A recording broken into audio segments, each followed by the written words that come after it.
dan pada waktu ini kita akan teruskan perbincangan bagaimana untuk kita melihat prestasi pasaran dalam suku pertama dan juga suku kedua. Jadi kita akan bersama dengan Imran Yassin Mak Yusof, Ketua MIDF Research dalam talian. Selamat pagi. Selamat pagi.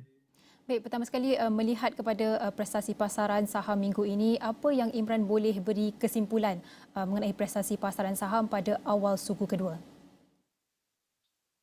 Suku kedua bermula dengan prestasi yang memberangsangkan lah. Jadi kalau kita lihat minggu ini, FBM Kelsia naik sebanyak 1.1%.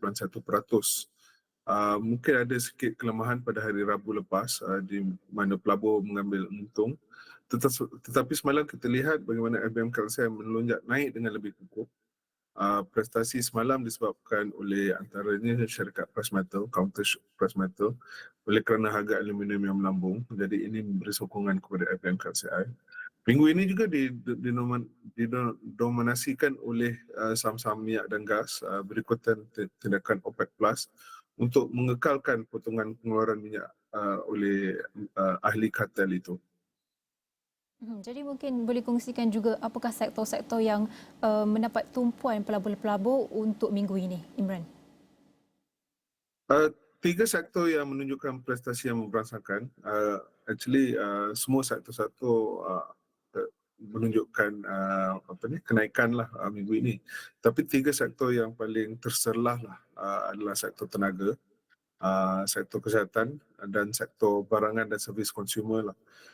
Kita lihat bagaimana macam mana nak tengok sektor ni, kita tengok indeks sektor tersebut. Jadi Bursa Malaysia Energy Index naik 3% minggu ini, manakala Bursa Malaysia Healthcare Index dan Bursa Malaysia Consumer Product and Services Index naik dalam 2.08% dan 2.04%. Faktor yang mendorong sektor tenaga adalah seperti yang saya katakan tadi, OPEC Plus telah bertindak untuk mengekalkan potongan pengeluaran minyak dan ini dijangka akan memberi sokongan pada harga minyak. Kita lihat bagaimana harga minyak Brent sekarang telah melebihi paras $90 setung.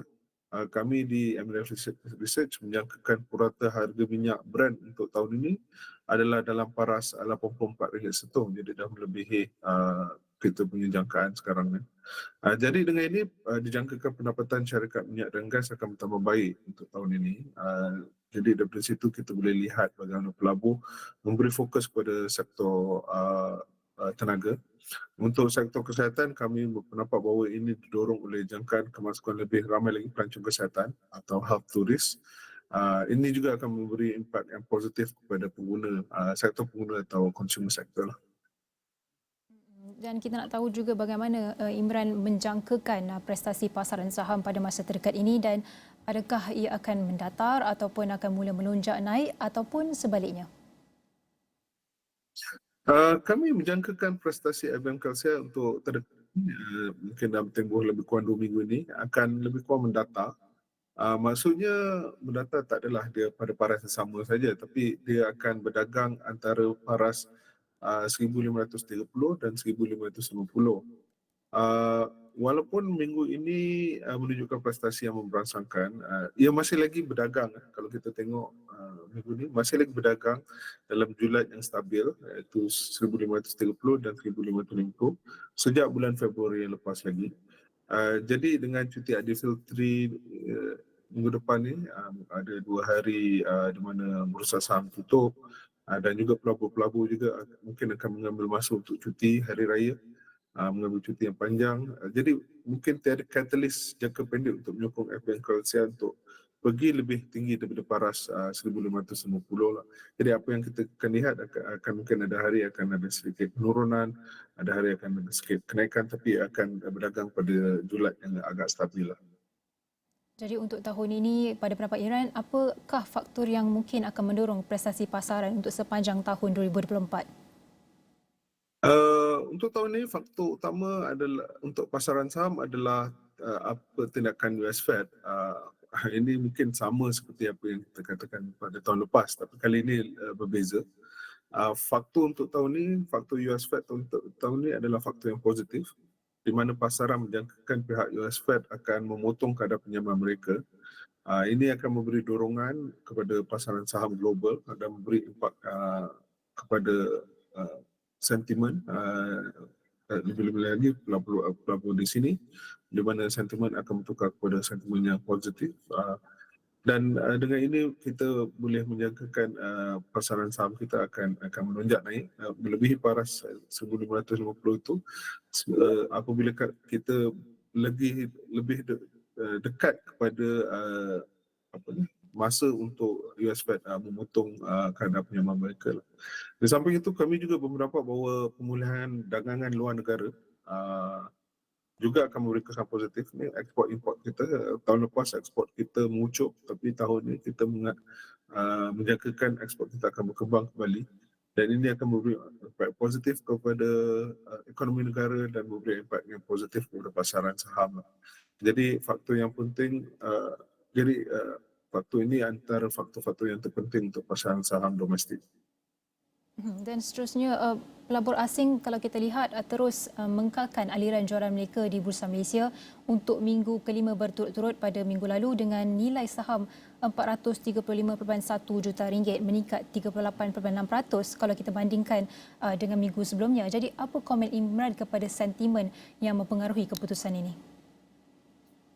Faktor pelabur asing ni kita untuk tahun ni kita lihat bagaimana ada secara keseluruhannya ada aliran keluar sebanyak 1.08 bilion ringgit.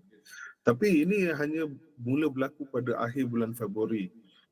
Pada awal tahun, bulan Januari dan awal bulan Februari menunjukkan prestasi yang amat merangsangkan di mana ia adalah aliran masuk rather than aliran keluar. Tetapi selepas itu pelabur-pelabur asing membuat aliran keluar. Ini mungkin kerana mereka masih menunggu atau melihat bagaimana US Fed akan mula memotong hanya pada separuh kedua tahun ini. Sebelum ini mungkin mereka menjangkakan ia akan berlaku lebih awal. Jadi ia berlaku lebih lambat, maka mereka langkah untuk mengambil untung. Keduanya, kita juga perlu lihat bagaimana kalau kita tengok jangka masa yang lebih panjang sedikit, sebenarnya pelabur-pelabur asing ni sudah mula masuk daripada pasaran saham Bursa Malaysia pada bulan Julai tahun lepas. Tetapi mereka menunjukkan aliran masuk bersih pada bulan Julai, kemudian bulan November, Oktober. Jadi sudah 4 atau 5 bulan yang menunjukkan mereka masuk. Jadi ini mungkin hanya masa untuk mereka untuk mengambil untung lah. Baik, seperti yang Imran katakan, setakat ini pasaran bursa saham ataupun FBN KLCI tidak menunjukkan banyak perbezaan sehinggalah The Fed akan menurunkan kadar faedahnya pada pertengahan tahun nanti. Jadi terima kasih diucapkan kepada Imran Yassin Mat Yusof, Ketua MIDF Research.